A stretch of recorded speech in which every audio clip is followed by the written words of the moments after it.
गरीब को किया दान और मुंह से निकला महादेव का नाम कभी व्यर्थ नहीं जाता।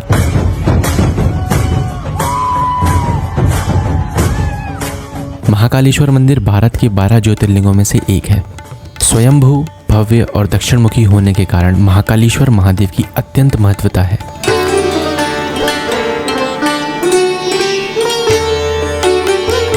कालों के काल महाकाल की नगरी उज्जैन में मैं आ चुका हूं और अभी हूं मैं रामघाट में। जो मेरे आप पीछे देख रहे हैं ये घाट, ये शिप्रा नदी पर बसा हुआ ये शहर उज्जैन है और यही रामघाट है।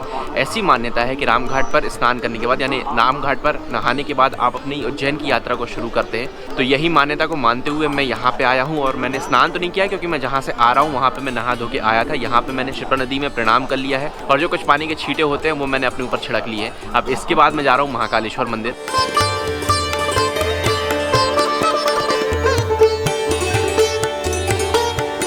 रामघाट से होते हुए मैं पहुंचा महाकालेश्वर मंदिर के प्रवेश द्वार पे। अंदर जाने पर मुझे पता चला कि अगर आपको जल्दी दर्शन करने हैं तो बड़ा गणपति मंदिर के बाजू में ही आपको एक VIP टिकट का काउंटर मिलेगा जिसकी कीमत 250 रुपये होती है।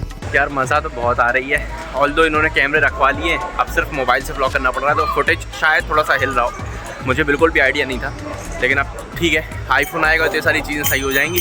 इस दुकान पर अपना हेलमेट और कैमरा बैग रखने के बाद मैं महादेव के लिए कुछ फूल लेता हूँ जिसकी कीमत मुझे 50 रुपये देनी होती है। आप ऐसे ही किसी भी दुकान पर अपना सारा सामान रखकर महादेव की तरफ उनका दर्शन करने के लिए बढ़ सकते हैं। और प्रसाद लेने के बाद मैं बढ़ जाता हूँ महाकाल मंदिर की तरफ और यहाँ से मैं पहली बार देखता हूँ महाकाल मंदिर को। अंदर आने पर महाकाल लोक की थोड़ी सी छवि देखते हुए और प्रथम पूज्य गणेश जी की इस प्यारी सी मूर्ति को देखते हुए मैं आगे बढ़ता हूँ।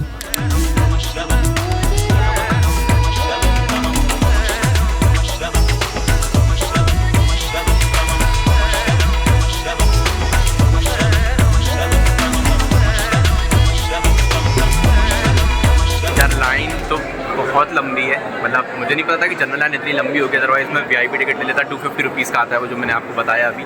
बट ठीक है, मूवमेंट काफ़ी तेज़ है, मतलब ज़्यादा देर तक खड़े नहीं होना पड़ रहा है, तो शायद आधे घंटे में दर्शन हो जाए। मैं भी यार मैं था जनरल लाइन में, अंदर तक पहुँच गया। अंदर एकदम से उन्होंने बोला कि भाई मोबाइल अलाउड नहीं है, तो उन्होंने बाहर भेजा और फिर बोला कि क्लॉक रूम में आप मोबाइल रखवाइए और उसकी लाइन बहुत लंबी है। अभी मैंने यहाँ पे काउंटर है 250 रुपीज़ की जो VIP टिकट होती है वो ली है। अभी मुझे पता नहीं कि इस टिकट पे भी मोबाइल अलाउड है या नहीं है। आप 1 नंबर गेट से जा रहे हैं, जो VIP टिकट्स होती है उसके लिए 1 नंबर गेट से जाना होता है। और आखिरकार मुझे मोबाइल अंदर नहीं ले जाने दिया गया और 15 मिनट में मैं दर्शन करके बाहर आ गया। लेकिन अंदर बहुत सुंदर है, बाबा हैं बहुत सुंदर है, उनका बुलावा है, उनकी अलग ही लीला है। बाहर आने पर एक बार फिर से मैं बाबा महाकाल को बाहर से ही प्रणाम करता हूँ। उन्हें धन्यवाद देता हूँ कि साल 2023 ख़त्म होते तक उन्होंने मुझे अपने दर्शन दिए और भारत माता मंदिर देखते हुए मैं बढ़ जाता हूँ महाकाल लोक की तरफ।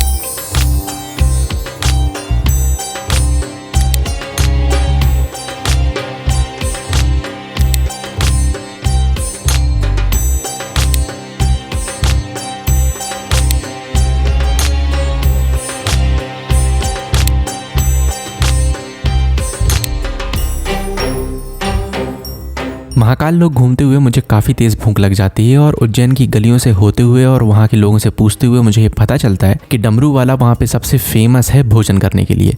लेकिन फिर मेरी नज़र उस चीज़ पर पड़ती है जो मुझे बहुत ज़्यादा पसंद भी है और उज्जैन की गलियों में मैं उसे तलाश भी रहा था। इसे मेरे जबलपुर में कहते हैं फुल्की और उज्जैन में इसे कहते हैं पानी बताशे, जो कि 10 रुपये के 4 मिल रहे थे। और जैसे ही मुझे ये पता चला तब समझ में आया कि महंगाई सच में हो गई है। अगर आप उज्जैन के दर्शन करने के लिए आए हैं तो ऐसी मान्यता है कि बाबा महाकाल के दर्शन करने के बाद आपको काल भैरव के दर्शन करना अत्यंत आवश्यक है।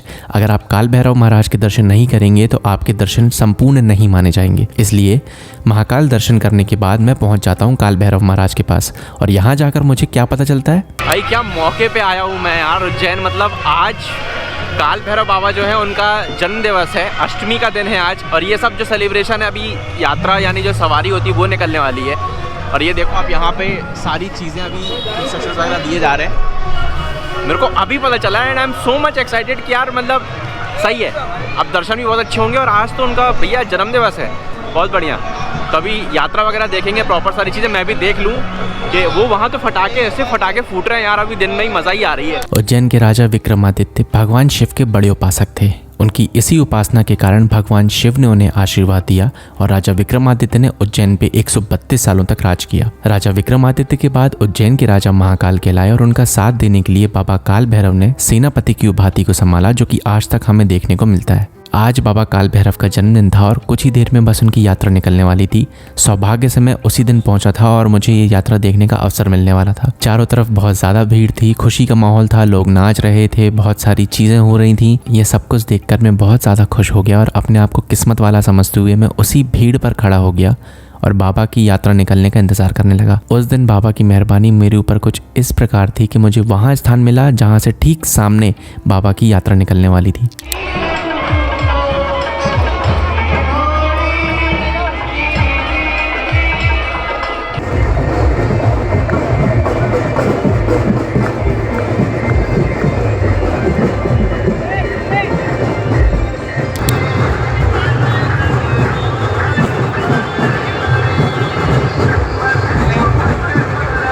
यात्रा के नगर भ्रमण पर निकलते ही मैं कुछ प्रसाद लेकर बहुत सारी भीड़ के साथ मंदिर के अंदर जाने लगा। मंदिर के अंदर इतनी ज़्यादा भीड़ थी, इतनी ज़्यादा खुशियाँ थी, बाबा की एक झलक पाने के लिए लोग बस आतुर हो रहे थे। इतनी ज़्यादा भीड़ की वजह से मैं वीडियो तो नहीं बना पाया, लेकिन बाबा के साक्षात दर्शन, वो भी उनके जन्मदिन पर लेकर मैं बहुत खुशकिस्मत अपने आप को समझ रहा था। मेरे ध्यान में भारत में शायद ही ऐसा कोई और मंदिर होगा जहाँ पर भगवान को स्वयं मदिरा पान की भेंट चढ़ाई जाती हो। काल भैरव मंदिर के बाहर ही आपको मदिरा पान की दुकानें दिख जाएंगी, जहाँ से आप अपनी इच्छा अनुसार मदिरा पान खरीद कर बाबा को भेंट कर सकते हैं। काल भैरव महाराज के दर्शन करने के बाद मैं पहुंच जाता हूँ गढ़कालिका मंदिर, जो कि भारत के 51 शक्तिपीठों में से एक है। ऐसा माना जाता है कि महान कवि कालिदास की कुलदेवी माँ गढ़कालिका माता है। पुराणों में इस बात का उल्लेख मिलता है कि गढ़कालिका मंदिर के पास ही माँ भगवती सती के ओष्ठ घेरे थे और तभी से ये 51 शक्तिपीठों में से एक शक्तिपीठ कहलाया।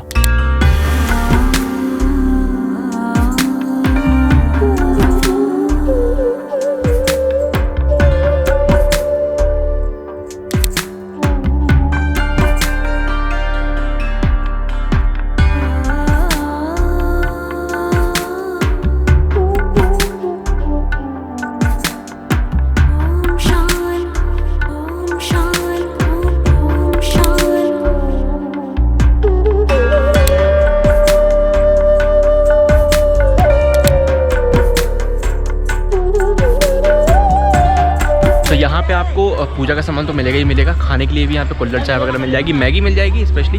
तो शाम के टाइम पे अगर आप यहाँ पे आएंगे तो मैगी वगैरह का आराम से आप यहाँ पे नाश्ता कर सकते हैं। और उसी के साथ यहाँ पे और भी बहुत सारी चीज़ें हैं, यानी लाइम सोडा रहता है ना, वो सारी चीज़ें यहाँ पे मिलती हैं।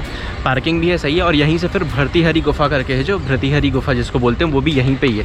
तो ये जो अपना काल भैरव और गढ़कालिका मंदिर, भर्तृहरि केव, ये सब लाइन से आसपास ही है, ज़्यादा दूर नहीं है। गढ़कालिका मंदिर घूमने के बाद मैं आ जाता हूँ भर्तृहरि गुफा देखने के लिए, जो कि अत्यंत प्राचीन और महत्वपूर्ण स्थान है उज्जैन में। राजा भर्तृहरि उज्जैन के महाराजा विक्रमादित्य के अग्रज थे। ये गुफा उन्हीं के नाम पर विख्यात है। पहली गुफा में एक शिवालय है जिनमें पातालेश्वर महादेव विराजमान है। ये गुफा 2 मंजिल में बनाई गई थी। पहली मंजिल और गुफा के अंदर आते ही मैं सामने माता महाकाली के दर्शन करता हूँ, जो कि मेरे लिए एक अनोखा अनुभव होता है। फिर आती है गुरु गोरखनाथ जी की गुफा, जिनके कहने पर राजा भर्तृहरि ने वैराग्य जीवन धारण किया था। अब मैं गुफा की दूसरी मंजिल की तरफ बढ़ता हूँ और ये महसूस करता हूँ कि यहाँ सांस लेने के लिए ऑक्सीजन की कमी महसूस हो रही है। नीचे आते ही मुझे और मेरे साथ आए हुए लोगों को दर्शन मिलते हैं पातालेश्वर महादेव के। मैं तकरीबन 10 मिनट बिताता हूँ इस गुफा में और मुझे ये बात सच साबित होते हुए दिखती है कि जहाँ कोई नहीं है वहाँ भी महादेव है। ऐसा माना जाता है कि पातालेश्वर महादेव के पीछे से जो रास्ता जा रहा है वो सीधा काशी की तरफ निकलता है। रहस्यों से भरी उज्जैन नगरी के चमत्कारों को देखते हुए मैं वापस बाहर की तरफ आने लगता हूँ। दिन भर घूमने के बाद अपनी थकान मिटाने के लिए मैं आ जाता हूँ माता हरसिद्धि देवी मंदिर, जो कि महाकालेश्वर मंदिर से बस 5 मिनट की दूरी पर है। हरसिद्धि माता मंदिर की आरती देखना अपने आप में एक अनोखा अनुभव होता है। अंदर आते ही मैं देखता हूँ कि दीप स्तंभ घी की बाती से सज चुके हैं। माता का मंदिर देखने में बहुत सुंदर लग रहा होता है और सभी लोग जल्दी जल्दी अपने लिए जगह ढूंढ रहे होते हैं। आरती का समय शाम 7:30 होता है और मैं कुछ देर पहले ही वहाँ पहुँच जाता हूँ। भीड़ में अपने लिए जगह बनाकर एक जगह बैठ जाता हूँ जहाँ मुझे झारखंड से आए ये भाई मिलते हैं। थोड़ी देर उनसे बात करके और ये वादा करके कि झारखंड के ज्योतिर्लिंग दर्शन करने में जरूर आऊंगा, हम दोनों आरती की तैयारियों को देखने लगते हैं। हरसिद्धि माता महाराज विक्रमादित्य के आराध्य देवी हैं। हरसिद्धि माता मंदिर 51 शक्तिपीठों में से एक शक्तिपीठ है। शिव पुराण के अनुसार माँ भगवती सती की कोहनी इस स्थान पर गिरी होने की वजह से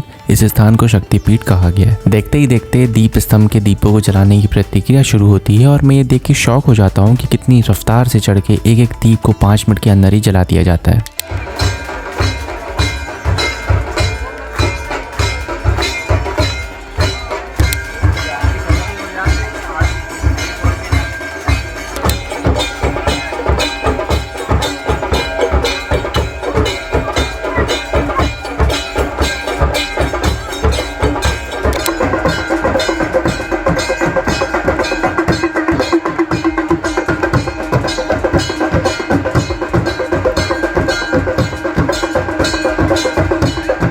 सो ये है महाकाल की नगरी उज्जैन और इतनी ही टूरिस्ट प्लेसेस मुझे पता थी और यही मेजर टूरिस्ट प्लेसेस हैं उज्जैन की। मैं आज थोड़ी देर के लिए उज्जैन पे रुका हुआ था, इसलिए मैंने यहाँ की जितनी भी टूरिस्ट प्लेसेस हैं वहाँ के दर्शन किए। मेजरली यहाँ पे मंदिर ही है, वहाँ के सब जगह के मैंने दर्शन किए। मेरा पहली बार महाकालेश्वर आने का ये सौभाग्य मुझे प्राप्त हुआ। आप लोग को सीरीज को देखकर कैसा लगा मुझे कमेंट करके जरूर बताइएगा। तो आज के लिए बस इतना ही, मिलते हैं फिर आपसे नेक्स्ट व्लॉग में। Till then take care, bye bye, take care of yourself और चलो आज के साथ जीते रहिए। Bye bye.